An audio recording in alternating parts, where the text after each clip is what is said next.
Hey there, boys and girls out of YouTube land. This is Clay of Clay Chevys, and recently I've watched a couple videos from a couple of guys.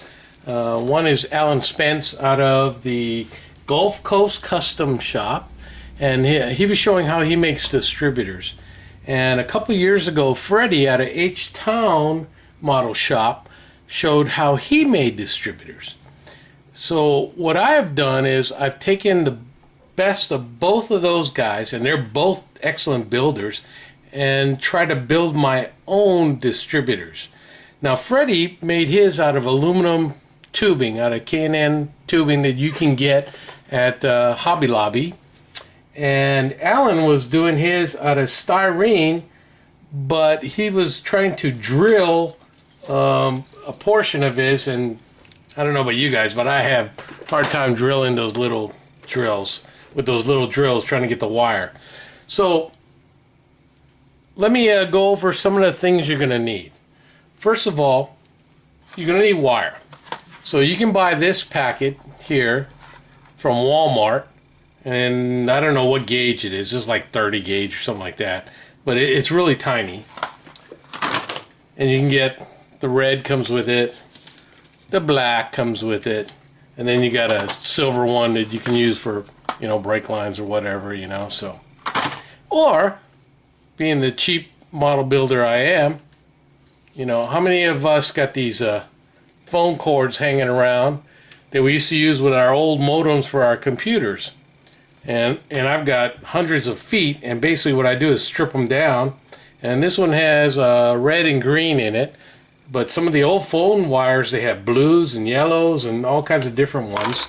So as you can see in this one here, it's yellow, but it's got like little blue bands in it. Okay, so you're going to need some wire. Some of the tools you're going to need is a good number 11 knife. And this is my old beat up blade, but it still works. Some wire cutters, and I use this little one just for cutting wires, not for sprue or anything else. And glue. You're going to need some tube glue. Now some of the old model kits I have, the Tamiya kits, they come with these little bitty tubes of glue, and I figured these are perfect. You know, here, this one even says Tamiya on it. See, I don't know if you can read it. And these are perfect because, you know, you don't have to open up a tube of glue and have it sit around.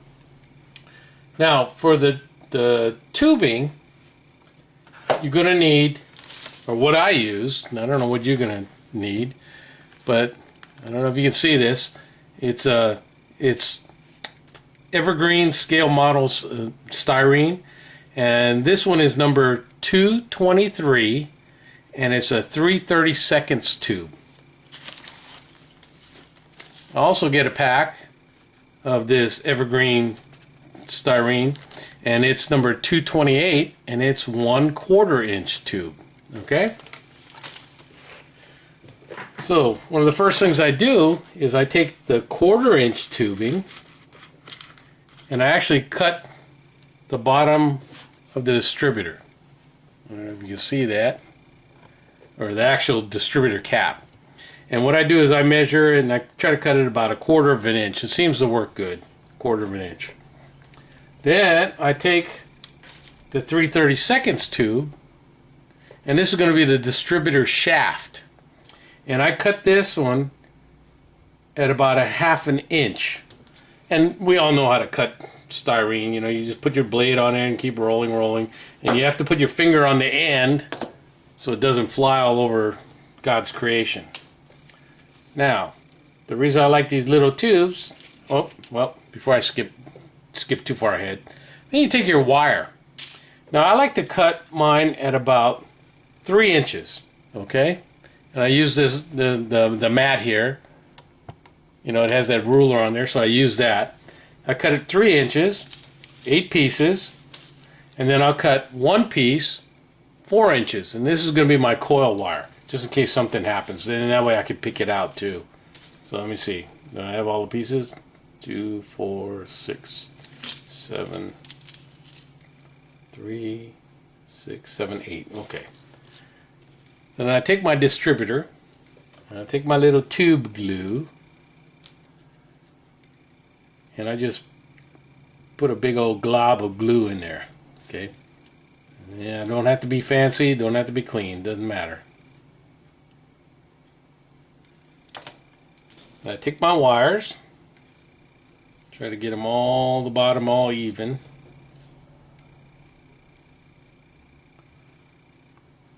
And I just stuff them right in that glue. Okay, and just twist it around a little bit. Then, let's see, what did I do with that shaft? It probably rolled away. That's why I hate these little white things. There it is. You take your shaft, and I like to put a little glue in the shaft, the distributor shaft.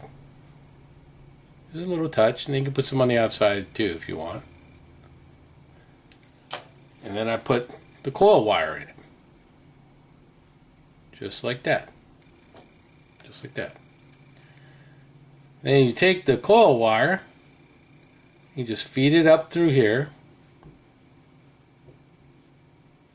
and put your distributor shaft in there. Now, for some of you guys, I gotta get my magnifiers on, you know. And what I do is I'll take my knife and I'll try to get the wires, try to get the distributor shaft in the center and start spreading the wires around so that they're not all bunched up. And sometimes that's easier said than done.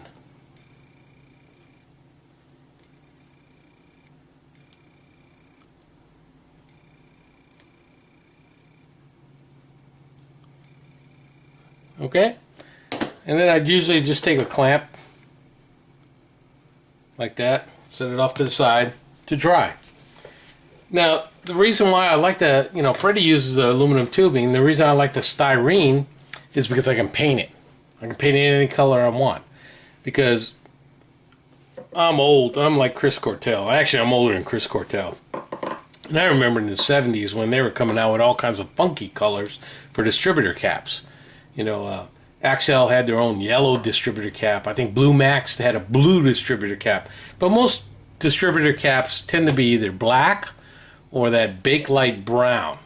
You know, and then you got Mallory come out, I think, with some red caps, you know. But so everybody, you can make whatever color you want, you know. So these are some of the ones I made, and they don't take very long. And they look pretty good. And as you can see, there's my coil wire. It's the long one, so I can pick it out. And because the wires are 3 inches long, if I make a mistake, you know, I've got some longer ones, and I can just stuff it anywhere in the block. Now, one of the things Alan does too is he makes boots on his, and this is the stuff he was talking about. It's called pony bead lacing, and you can get it at Hobby Lobby.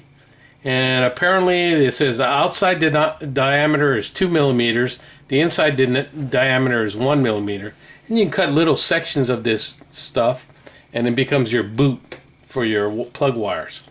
And it says like $1.99 on here, but I think I paid like $1 for it. And there's 5 yards in here. So think about how much boots you can make. Okay. The other thing, I saw some guys years ago, and I bought some of this. These are beads, and they're number 3 twisted black beads, and you can use those. And I think I got these at Michael, and they're like $3 for the whole tube. I haven't tried these yet. You know, I'm still low level skill guy at making distributor caps and wiring my engines, but I have them on hand. So when I start getting better, I'll start using them. But again, you can use a lot of stuff around the house. This is, I don't know what this came out of. Probably some of the telephone wire again. And it has a red, black, green, and white in it. And some brown. So, there you go. You can make, and they're quite easy to make. And they're relatively cheap. Okay, here's my yellow one.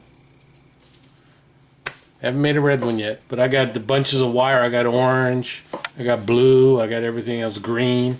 So I just testing on these. So seems to work good. So that's my little demonstration on how I am going to build distributor caps or distributors.